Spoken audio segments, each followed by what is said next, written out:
मैं ये क्वेश्चन आपसे करना चाहती हूँ कि लाइक हम राइट नाउ इन यूथ कि हम अपना हेल्थ इश्यूज़ भी फेस कर रहे हैं, हम अपने करियर के लिए, कूल बनने के लिए, स्टैंडर्ड ऑफ लिविंग के लिए बहुत सारे इश्यूज़ को हम फेस करते हैं, ठीक है। प्लस कुछ ऐसी अपनी फैमिली से दूर हैं, कुछ के पेरेंट्स उनको ज़्यादातर right now they need them but they still far from them. तो ये fear of missing on this thing कि कैसे रिलेट कर सकते हैं कि हमें नहीं पता when is the last day या फिर हमारे पेरेंट्स का कब लास्ट डे है।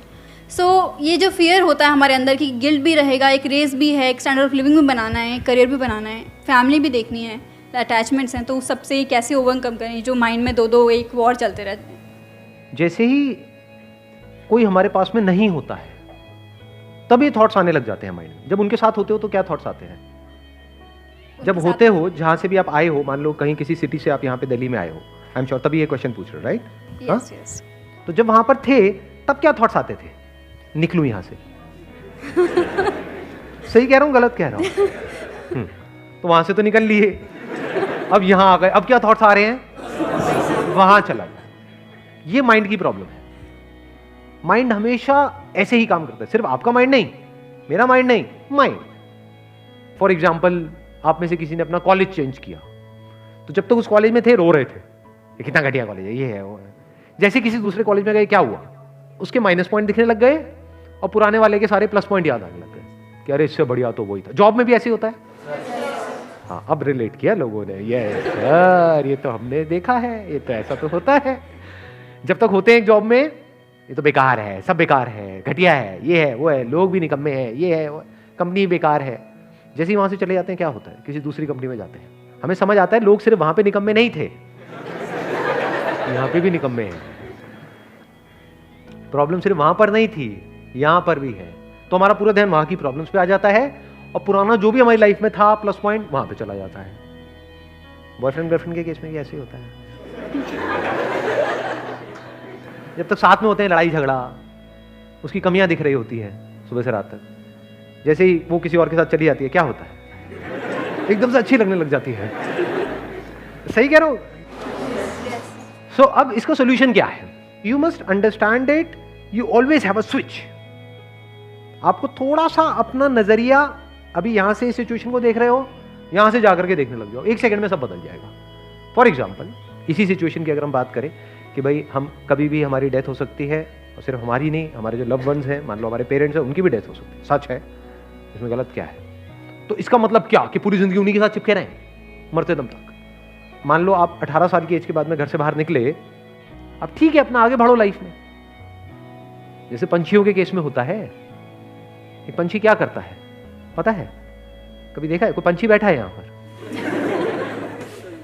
जैसे ही अंडे में से वो निकलते हैं, क्या बोलते हैं उनको? चूजे। नहीं, चूजे तो मुर्गी के होते हैं यार, चूजे पंछी के कहां से निकलेंगे? जो भी निकलता है, छोटे छोटे किसी पंछी के जब बच्चे निकलते हैं तो वो क्या करती है? फिर उड़ना सिखाती है।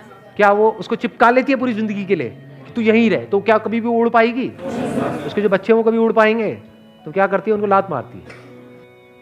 और कई बार क्या होता है, ऐसे में वो उड़ भी जाते हैं और कई बार नहीं भी उड़ पाते हैं, गिर करके मर जाते हैं, लेकिन वो लात जरूरी है। ऐसे ही लाइफ में अगर हमको कुछ भी करना है, यानी इस लाइफ को एक्सप्लोर करना है, लाइफ मतलब सिर्फ ये नहीं मैं, मेरे माँ बाप, ये नहीं है लाइफ, इसके अलावा भी बहुत कुछ है लाइफ में। तो अगर उस सबको एक्सप्लोर करना है तो जो भी हमारा कंफर्ट जोन है उसको छोड़ना पड़ेगा। दूर दूर रहेंगे लेकिन प्यार बना रहेगा। Please have a seat. बैठो। आपको एक बहुत मजेदार बात बताता हूं। मेरी आदत क्या है, मैं कहीं भी जाता हूं ना, तो मेरे मतलब जैसे किसी टैक्सी में जा रहा हूं तो दोस्त बन जाते हैं। तो एक जगह है जहां पर मैं जाता हूं, बताऊंगा नहीं कहां, हिमालय में कहीं पर है, नहीं तो सारे पहुंच जाओगे वहां पर। तो वहाँ पे एक टैक्सी ड्राइवर है जो बहुत अच्छा दोस्त है मेरा, मतलब बिल्कुल यारी दोस्ती वाला माहौल है। उसको पता ही नहीं है मैं कौन हूँ, क्या हूँ। मैं जब भी वहाँ जाता हूँ उसको फ़ोन करता हूँ, वही मुझे एयरपोर्ट से पिक करता है, वही मुझे वहाँ पे छोड़ता है और हमारी पूरे रास्ते बातें होती रहती हैं। तो मुझे इतना फैसिनेटिंग लगती है उसकी स्टोरी। मैं आपको बताता हूँ क्या स्टोरी है। देखो, सिचुएशन वही है, देखने का नज़रिया थोड़ा सा अलग है। वो बंदा हरियाणा में गाँव से है, लेकिन वो पिछले 8-10 साल से उत्तराखंड में टैक्सी चला रहा है।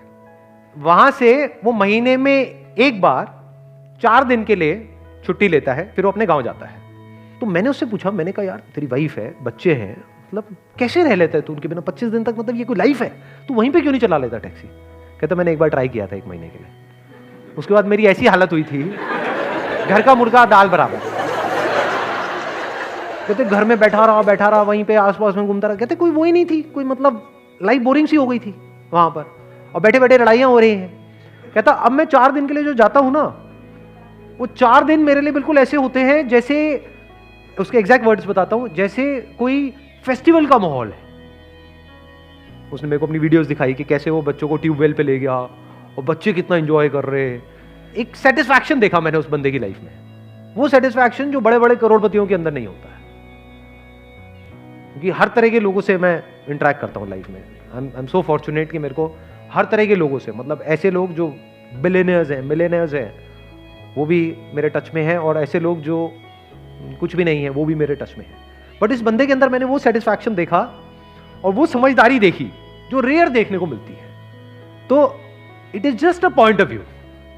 एक नजरिया उसका ये भी हो सकता था कि यार ये भी कोई लाइफ है, मुझे दूर रहना पड़ रहा है, मेरी फैमिली वहां पर है, मैं यहां पर हूं, ये क्या है, बेकार है, मुझे तो अपनी लाइफ ही खत्म कर देनी चाहिए। ये भी एक थॉट हो सकता है ना। बट उसका थॉट क्या है, बिल्कुल ही अलग। तो इट इज जस्ट अबाउट कि आप किस नजर से एक सिचुएशन को देख रहे हो। सारा खेल नजरिए का है।